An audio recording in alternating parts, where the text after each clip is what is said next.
Assalamualaikum warahmatullahi wabarakatuh.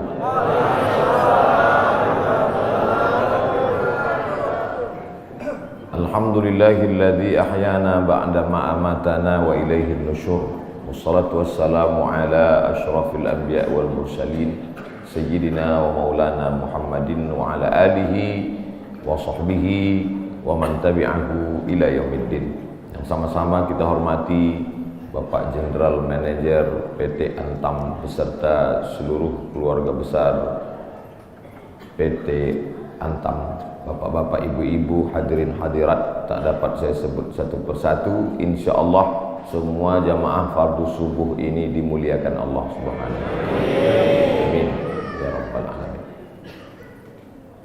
Kita sudah masuk pada tanggal 17 Rajab. Artinya kita hanya ada waktu 13 hari lagi berada di bulan haram. Haram artinya mulia. Minal masjidil haram, dari masjid yang mulia. Ini tanah haram, berarti tanah mulia. Masjidil haram, masjid mulia. Tanah haram, tanah mulia. Khamar haram, artinya khamar kalau diminum menghilangkan kemuliaan, itu maka disebut haram. Ya, nanti ketika pulang dari Makkah anaknya nanya, "Ma, kemarin sholatnya di mana?" Masjidil Haram. Artinya apa? Jangan tanya-tanya. Dari dulu memang udah gitu. Haram diambil dari kata hurmatun, kehormatan, kemuliaan. Orang kalau sudah hilang harga diri, harkat, martabat, kehormatan, kemuliaan tak dipandang, maka disebut zina itu haram, khamar itu haram, judi itu haram. Karena kalau ketahuan orang melakukannya, hilanglah kehormatan, harkat, martabat dirinya. Mudah-mudahan kita diselamatkan sampai anak cucu kita dari yang haram-haram. Bulan haram, bulan yang dipilih Allah Ta'ala untuk memuliakan dirinya. Waktu yang paling mulia waktu subuh. Siapa yang memilih waktu subuh ini? Allah. Tidak bisa ada manusia di atas muka bumi ini memilih waktu untuk memuliakan Allah dengan cara dia. Tak bisa. Waktunya Allah yang milih. Caranya Allah yang mengajarkan. Nabinya dia yang mengirim. Malaikatnya dia yang mengutus. Siapa malaikatnya? Jibril alaihissalam. Wahyunya Allah yang membawa Al-Quranul Karim dan sunnah Rasulullah SAW. Nabinya Muhammad sallallahu alaihi wasallam. Waktunya minha arba'atun hurum, ada 4 bulan yang mulia. Salasun mutawaliyatun, 3 bulan berturut-turut. Zulqa'dah, Zulhijjah, Muharram. 1 terpisah, ma baina Jumada wa Sya'ban, terletak antara bulan Jumadil Akhir dan Sya'ban. Itulah dia disebut dengan bulan Rajab. Makanya Nabi berdoa khusus bulan Rajab, Allahumma barik lana fi Rajab wa Sya'ban, berikan kami berkah di bulan Rajab dan bulan Sya'ban. Wa ballighna Ramadan, sampaikan kami ke bulan Ramadan. Ketika saya berdoa minta Rajab, bapak-bapak mengaminkan. Ada ibu-ibu satu diam aja. Ibu kenapa enggak mengaminkan? Saya sudah dapat Rajab. Rupanya nama suaminya Pak Rajab. Rajab artinya tarjib. Tarjib. Tarjib artinya ta'zim. Ta'zim artinya agung, tinggi, hebat. Bulan Rajab bulan yang tinggi, bulan yang hebat yang dipilih oleh Allah Subhanahu wa Ta'ala. Amal yang paling afdal di bulan Rajab adalah amal yang paling mulia. Apa amal yang paling mulia? As-sawmu li wa ana ajzi bihi. Puasamu itu untukku, aku yang memberi balasannya. Maka paling afdal, paling bagus bulan Rajab ini adalah puasa. Dan hari ini kita jatuh pada hari Kamis. Siapa yang puasa hari ini, maka dia dapat 3. Saya niat puasa qadha hari ini, kata ibu, kata bapak, otomatis dia dapat 3. 1, qadhanya lunas. 2, dapat pahala puasa Kamis. 3, dapat pahala puasa sunat Rajab. Saya tak bisa Pak Ustadz. Kenapa? Tadi nggak niat. Kamis depan, mudah-mudahan masih hidup.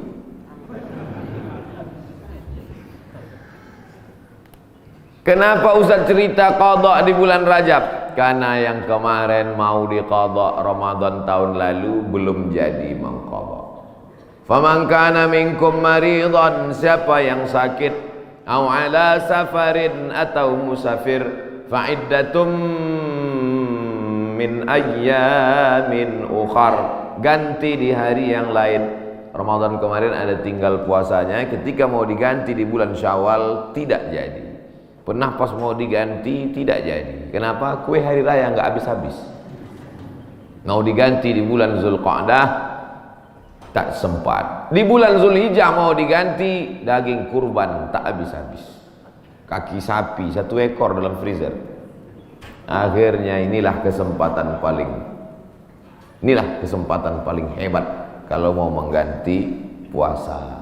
Tapi kalau cerita masalah ganti puasa pasti ingatnya ibu-ibu. Karena yang hamil ibu-ibu, yang menyusukan anak ibu-ibu. Makanya Ustadz selalu mengatakan ibu-ibu, kalau mau ganti bulan puasa yang tinggal kemarin, bagusnya di bulan Rajab. Dia tak tahu ibu itu memang puasanya tinggal 7 hari, suaminya 17 hari. Ternyata bapak-bapak juga punya hutang puasa. Apakah selesai hutang puasa ini dengan astagfirullahaladzim, astagfirullahaladzim, astagfirullahaladzim, astagfirullahaladzim? Hutang puasa lunas, enak aja. Man mata, siapa yang mati, wa alaihi siyamun, punya hutang puasa, shoma anhu waliyuhu, ahli warisnya wajib menggantikan puasanya. Hadis sahih. Tidak bisa diganti dengan istighfar. Tidak bisa diganti usolli sunata taubat rakaataini lunas 60 hari lillahi ta'ala. Nggak bisa guys. Nah, oleh sebab itu maka puasa yang tinggal kemarin mesti diqadha. Faman kana minkum maridan, siapa yang sakit Ramadan kemarin, au ala safarin, atau musafir jarak qasar salat 89 km, fa iddatum min ayyamin ukhar, ganti di hari yang lain di luar Ramadan. Wa 'alal ladzina yutiqunahu, siapa yang tak sanggup puasa karena sakit keras. Pak Ustadz, saya nggak bisa puasa di Ramadan, nggak bisa puasa di Syawal, nggak bisa puasa di Zulqa'dah, Zulhijjah, Muharram, Safar, Rabiul Awal, Rabiul Akhir, Desember, Januari, Februari, Maret, April, Mei, Juni, Juli, nggak bisa puasa. Kenapa nggak puasa? Usus saya sudah dipotong pendek aja. Bentar-bentar lapar, bentar-bentar lapar, bentar-bentar lapar.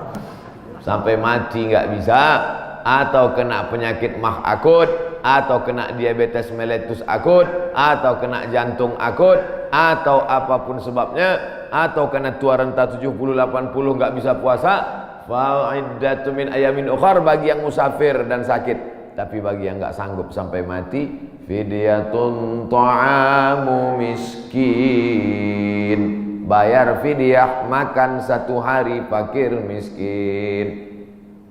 Bagaimana dengan perempuan hamil dan menyusukan anak? Masuk yang mana dia? Kalau dia musafir, sakit, ganti.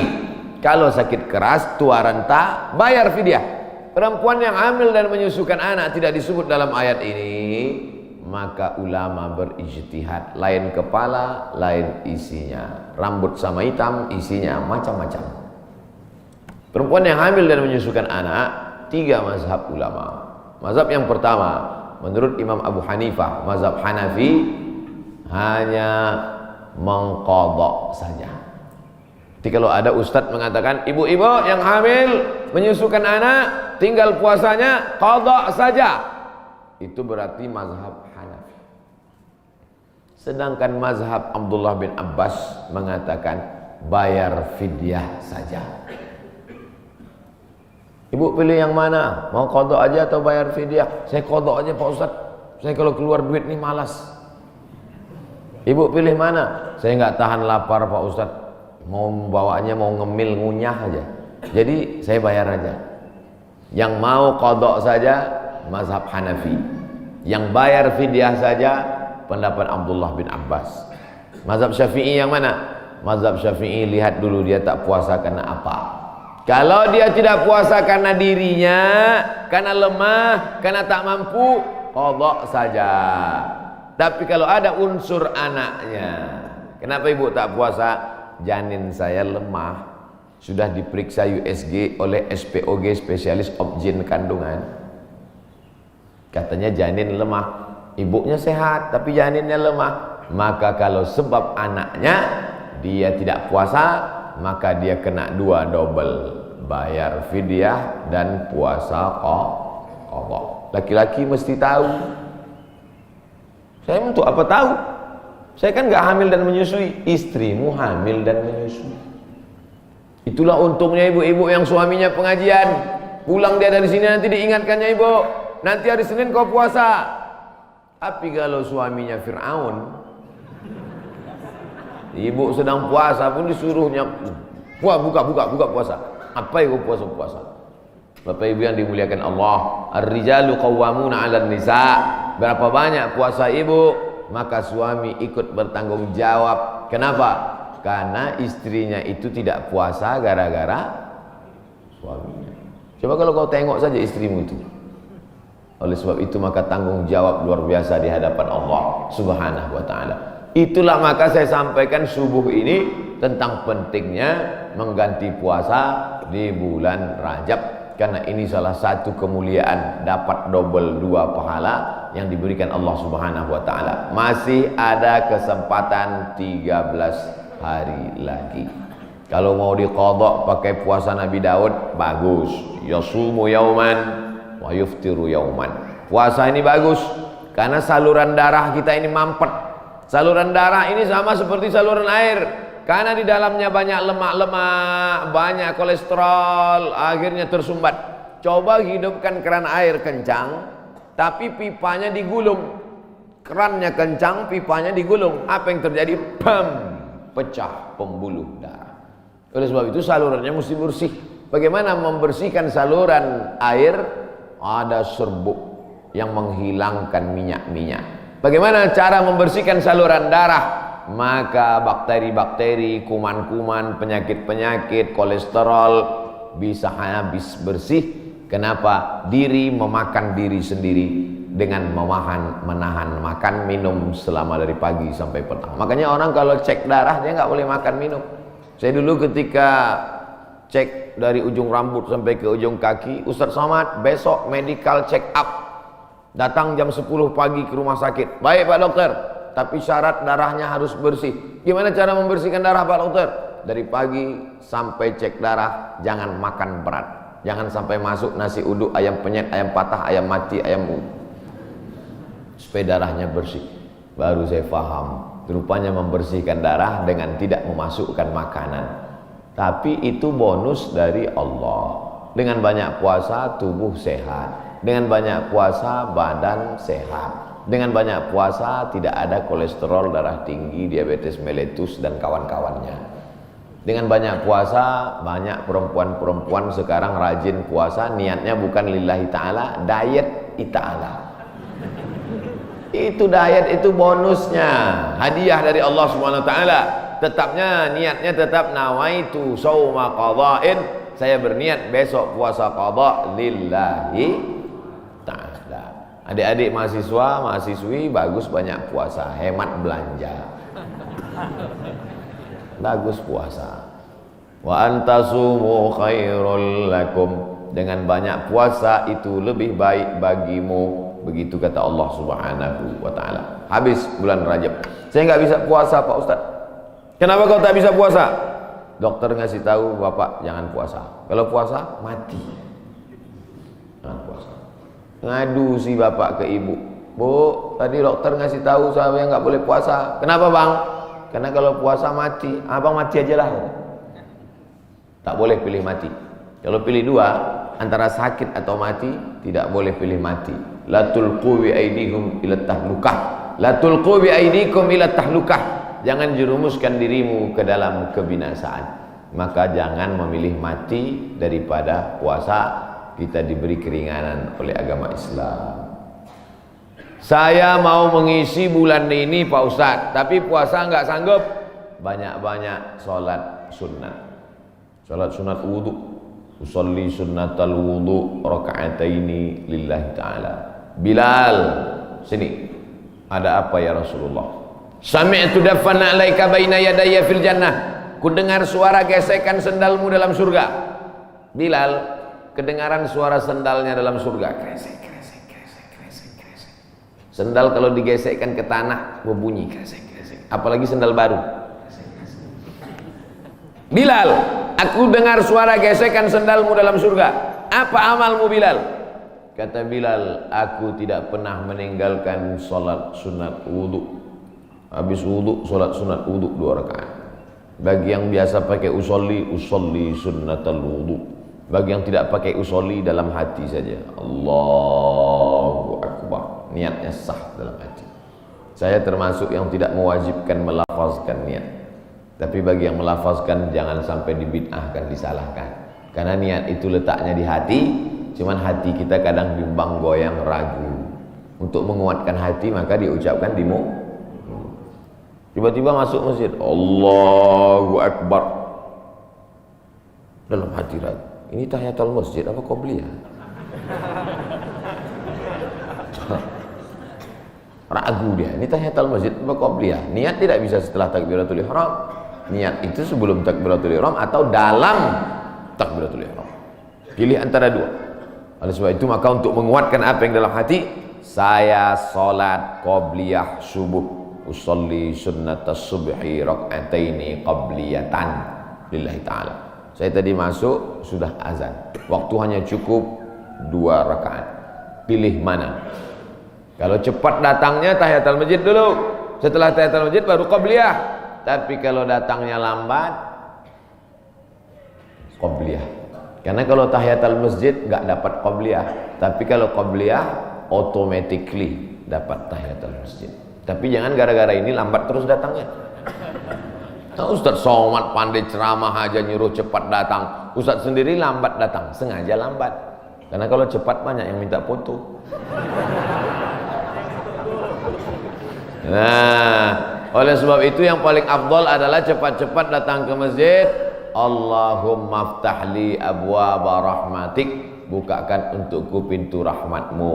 Mau keluar masjid, doanya sudah ditulis di pintu. Allahumma inni as'aluka min fadlik. Ini hebatnya masjid PT Antam, doanya ditulis di pintu. Banyak juga di masjid lain doanya ditulis di lampu running text. Pas lampunya mati, doanya hilang. Ini kan tulis. Jadi jamaah bisa ngelihat. Pas mau masuk, Allahumma inni, Allahumma ftahli abwaaba rahmatik. Bukakan untukku pintu-pintu rahmatmu ya Allah. Sampai ke dalam tahiyatul masjid. Usolli sunnatan tahiyatul masjid raka'ataini lillahi ta'ala. Idza dakhala ahadukumul masjid, kalau kamu masuk masjid fala yajlis. Jangan duduk hatta yusolli raka'ataini. Sampai salat sunat 2 rakaat.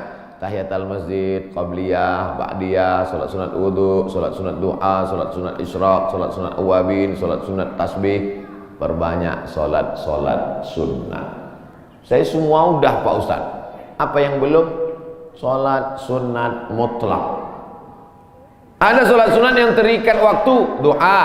Ada salat sunat yang terikat momen, tahiyatul masjid. Ada salat sunat yang tidak terikat apa-apa. Salat sunat aja 2 rakaat. Enggak ada angin, enggak ada hujan, salat sunat yang 2 rakaat. Kau salat sunat apa tadi? Salat sunat aja 2 rakaat. Mana ada salat sunat aja? Salat sunat tidak terikat dengan apapun, namanya mutlak. Mutlak artinya lepas, tidak terikat dengan apapun. Syukur kepada Allah Subhanahu wa taala. Suatu ketika Nabi bertamu ke rumah sahabat. Sampai di rumah sahabat dikasih makan, dikasih minum, dijamu dengan jamuan luar biasa. Setelah itu dia salat sunat 2 rakaat.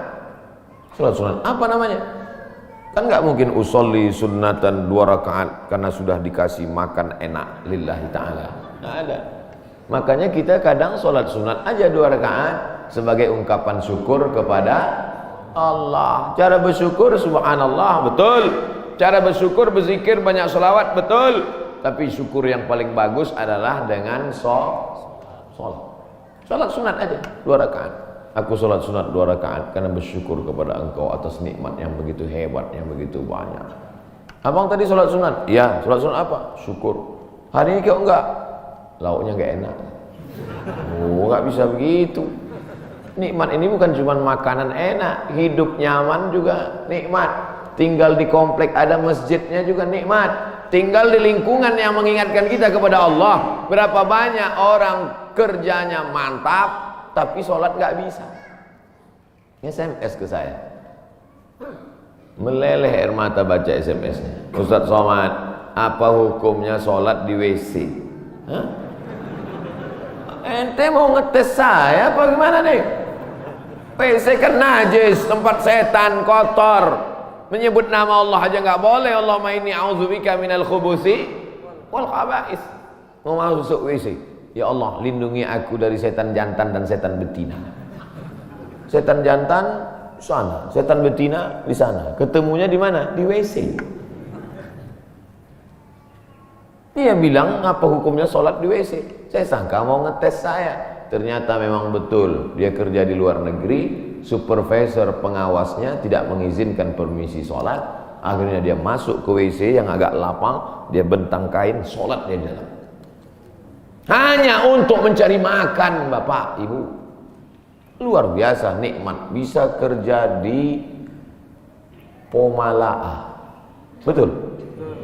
Lama saya ngapalnya nih. Bisa kerja nyaman, masjidnya besar, ibadah tidak dilarang, pengajian dihadirkan ustaz.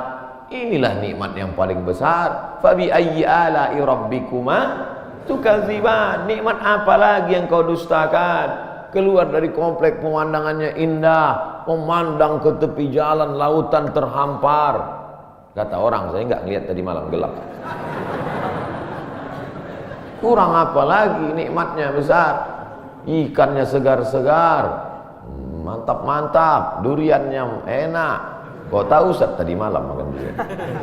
Oleh sebab itu maka syukur kepada Allah. La in syakartum la azidannakum wa la in kafartum. Tapi kalau kau kufur, tidak kau syukuri nikmat ini, inna azabi lasyadid. Azabku itu amat sangat menyakitkan. Jangan sampai setelah azab datang barulah meleleh air mata. Astagfirullah. Di rumah sakit terbaring, disuapkan sama istrinya bubur jagung. Dulu waktu sehat kemana aja. Kalau ada orang udah sakit baru petik tasbih, biasa. Kalau ada orang ketika sudah pensiun baru berzikir, biasa. Tapi ketika waktu sedang badan sehat, rezeki banyak, ada jabatan, rajin ibadah, wah luar biasa. Nih masyarakat PT Antam nih luar biasa, betul. Tapi yang datang nih memang masyarakat lingkungan sini. Alhamdulillah. Karena saya pernah juga ceramah di komplek perusahaan. Ketika masih kerja aktif ke masjid baru luar biasa. Selesai ceramah juga saya, mohon maaf Pak Ustaz, yang datang tadi masyarakat dari luar. Bapak Ibu yang dimuliakan Allah Subhanahu wa taala. Ini kenikmatan ini kalau dicabut oleh Allah Subhanahu wa taala, Allah itu luar biasa. Allah kalau mau mematikan orang, cukup saja dia katakan innama amruhu idza arada syai'an ayaqula lahu kun, mati. Kenapa orang yang minum khamar tidak mati? Kenapa orang yang berzina tidak mati? Kenapa orang yang makan riba tidak mati? Karena Allah itu bismillahirrahmanirrahim. Allah itu sayang. Dibiarkannya dulu. Malaikat itu sudah gergetan malaikat. Mau cabut aja gitu. Jangan. Kata Allah Ta'ala, jangan. Biarkan dia mabuk-mabuk dulu. Biarkan. Nanti baru kau celupkan dia ke neraka jahanam. Innallaha la yumli lidzalim. Allah sengaja mengulur kepada orang-orang yang zalim itu. Orang-orang yang zalim, yang aniaya terhadap dirinya, yang berzina, yang minum khamar, yang mabuk, yang makan riba, yang biarkan dia, biarkan. Sampai apa? Sampai dia bertobat. Kalau tidak juga, hatta idza akhadhahu lam yuflithu, sehingga Allah menurunkan azab tidak tanggung-tanggung langsung. Jadi jangan heran kalau ada orang enggak sholat, rumahnya besar, enggak sholat, mewah hidupnya. Sesungguhnya dia sedang dimainkan Allah Ta'ala. Inna kaidi matin, tipu dayaku amat sangat kuat. Cuman kadang orang ini enggak paham cara pikir Allah Subhanahu wa taala. Cara pikir ibu aja kadang anak nggak paham. Anak umur 5 tahun minta pisau, jangan, nanti tangan kau luka. Tapi ketika kita memahami Allah, yang kita ikut ini, kita ikut Allah atau Allah ikut kita? Kita ikut Allah. Ini banyak orang sekarang Allah dia suruh ikut dia. Ya Allah, berikanlah aku gaji yang banyak. Kau ikut aku, jangan sampai aku ikut engkau. Loh, sebenarnya yang Tuhan ini aku, apa kau ikut Tuhan? Kita yang ikut Allah. Makanya kita ini disebut Muslim. Muslim artinya berserah diri kepada kehendak Allah, bukan Allah yang ikut kita. Kadang banyak kita paksa Allah untuk ikut kita. Kita berdoa sesuai dengan request kita. Kalau kita Allah nggak kasih, lalu kita marah sama Allah. Ente siapa, kata Allah. Makanya kita serahkan kepada Allah. Tapi kita kalau berdoa tetap minta apa yang kita minta. Jangan gara-gara ini nanti, ya Allah pagi ini aku nggak berdoa apa-apa, terserah kau oleh Allah. Mau kasih nggak apa-apa. Oh jangan. Nabi malah kalau berdoa sebut nama. Allahumma a'izzal islama bi umarain. Ya Allah kuatkan Islam ini dengan 2 Umar. Waktu itu ada 2 Umar yang paling hebat, paling gagah, paling perkasa di Makkah. Satu Umar bin Khattab, satu Umar bin Hisham. Umar bin Khattab, Umar bin Hisham. Ya Allah, Islam ini akan kuat kalau 2 orang ini masuk Islam. Masuk Islamlah 2 orang ini ya Allah, Umar bin Khattab atau Umar bin Hisham. Saya sebut Umar bin Hisham, banyak bapak ibu nggak kenal. Tapi kalau saya sebut nama kerennya, oh, Umar bin Hisham Abu Jahal. Makanya kalau kenalan sama orang jangan cuma tanya satu nama, tanya nama satu lagi. Banyak orang ini namanya macam-macam. Nama siapa? Abdul Somad. Di Facebook Anton. Enggak, nama saya di mana-mana tetap Abdul Somad. Nama Abdul Somad, Instagram Abdul Somad Official.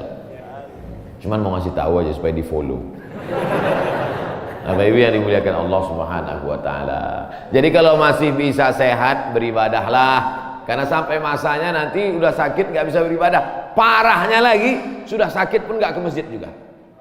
Makanya walaupun sakit datanglah ke masjid. Nggak bisa sholat di depan, sholat di belakang. Malu sholat di belakang, di emperan. Nggak bisa juga sholat, kasih tahu biar kami sholatkan.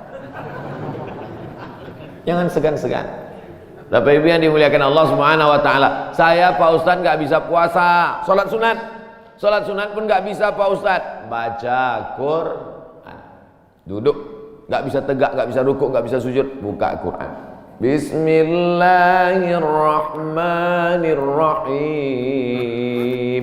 Tapi katanya baca Quran auzubillah Pak Ustadz. Oke. A'udzubillahi minasyaitonirrajim. Bismillahirrahmanirrahim. Ya ayyuhan nas, wahai manusia, ittaqu rabbakum, takutlah kamu kepada Allah. Inna zalzalatas saati syai'un azim.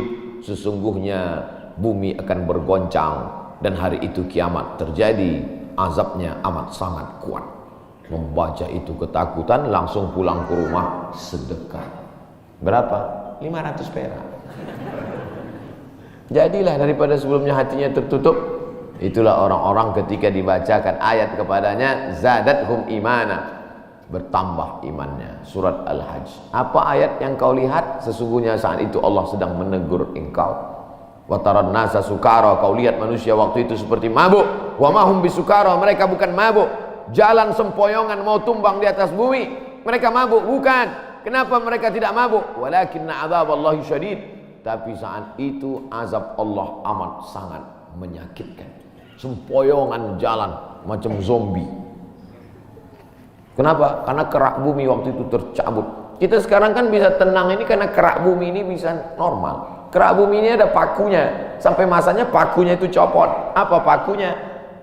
Wa takunul jibalu kal'ihnil manfush. Waktu itu paku-pakunya gunung-gunung seperti bulu kambing dihembus angin. Ada kalanya Allah menyebut kal'ihnil manfush. Ada kalanya disebut kal farashil mabthus, seperti rayap yang berterbangan, seperti nyamuk yang berterbangan, habis semuanya. Kalau Gunung Bromo, Gunung Kidul, Gunung Merapi, Gunung Kelut seperti rayap yang berterbangan, lalu kita seperti apa? Kalau ada tetangga bapak yang sombong, yang angkuh, ambil rayap, hembuskan ke mukanya. Begitulah nanti saudara. Kalau Gunung Kidul, Gunung Bromo, Gunung Merapi seperti rayap, lalu kau seperti apa nanti di hadapan Allah? Dua kemungkinan, dia taubat atau makin ngamuk. Kita ini nggak ada apa-apanya. Yang disombongkan itu apa? Yang diangkuhkan itu apa? Maka mesti banyak-banyak ibadah. Itu yang akan dibawa menghadap Allah Subhanahu wa taala. Tadi malam ada yang ngirim ke grup WhatsApp. Percakapan antara ayam dan anaknya. Bapak Ibu udah dapat? Apa kata anak ayam? Mama, kenapa manusia itu hebat ya? Namanya macam-macam setelah lahir ke dunia. Ada Abdul Somad, ada yang lain-lain. Sementara kita semuanya namanya sama, ayam. Semua ayam. Apa kata induk ayam? Gak apa-apa nak, mereka memang namanya mantap-mantap, tapi sesudah mati semuanya namanya satu, mayat. Beda sama kita. Kita memang ayam, tapi setelah kita mati ada ayam panggang, ada ayam goreng, ada ayam. Mereka memang hebat-hebat, mereka kaya-kaya, mereka pejabat-pejabat, mereka punya jabatan, mereka punya ilmu, mereka punya gelar profesor doktor. Tapi setelah mereka mati, tidak ada yang mendatangkan manfaat, semuanya menjadi mayat. Beda dengan kita. Kita setelah mati mendatangkan manfaat, mengenyangkan perut. Ulaika kal an'am, mereka itu seperti binatang. Balhum adal, bahkan lebih hina daripada binatang. Makanya kalau tidak karena ibadah, apa beda kita dengan ayam? Bukan hadis, dapat di grup WhatsApp. Saudara yang dimuliakan Allah Subhanahu wa taala, bedakan dirimu dari binatang dengan apa? Dengan ibadah. Cerita tentang ibadah, apakah ayam itu tidak bertasbih? Ayam itu ketika sedang mengeram, coba lihat lidah ayam sedang mengeram, semuanya bertasbih. Bertasbih. Nabi mencabut pelepah korma, menusukkan pelepah korma di makam. Sahabat bertanya, kenapa kau tusukkan pelepah korma itu ya Rasulullah? La'allallaha an yukhaffifa 'adzabahuma ma lam yaibasa. Selama pelepah korma itu basah, maka orang yang ada di kubur diringankan azabnya. Kenapa? Karena pelepah korma bertasbih. Tapi jangan gara-gara ini nanti bapak meninggal minta surat wasiat, tanamkan 3 batang korma di atas kuburku. Nabi sedang ingin mengajarkan bahwa pelepah korma bertasbih. Planet-planet bertasbih. Neptunus, Merkurius, Pluto, Mars bertasbih. Mana buktinya? Ketika kita melihat petir menggelegar, apa ucapan dari mulut? Subhana may yusabbihu bihir ra'du wa bihamdi. Maha suci Allah, yang planet-planet pun bertasbih mengagungkan Allah. Lalu kita apa? Makanya yang tak sanggup baca Quran, saya Pak Ustaz nggak bisa baca Quran. Asal baca Quran mata meleleh Pak Ustaz. Meleleh menangis karena takut atau nggak nampak lagi titiknya Pak Ustaz. Puasa nggak bisa. Kalau nggak bisa puasa, sholat sunat, kaki sakit. Baca Quran, mata sakit. Pejamkan mata, ambil tasbih, berzikir. Afdalul zikri fa'lam annahu la ilaha illallah, la ilaha illallah. 100 kali. Dikit kali 100 kali Pak Ustaz, 1000 kali. La ilaha illallah.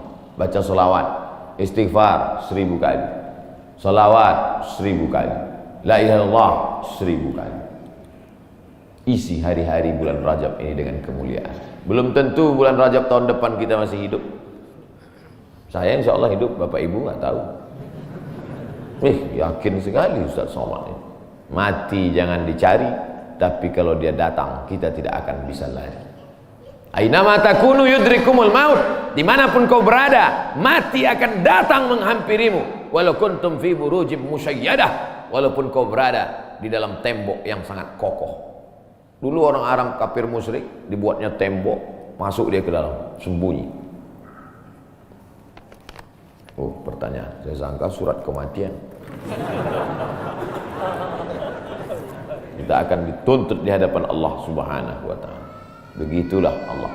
Jadi intinya isi bulan Rajab, pertama puasa, kedua salat sunat, ketiga baca Quran, keempat zikir. Saya empat-empatnya udah Pak Ustadz. Mantap. Empat-empatnya belum Pak Ustadz. Mulai hari ini.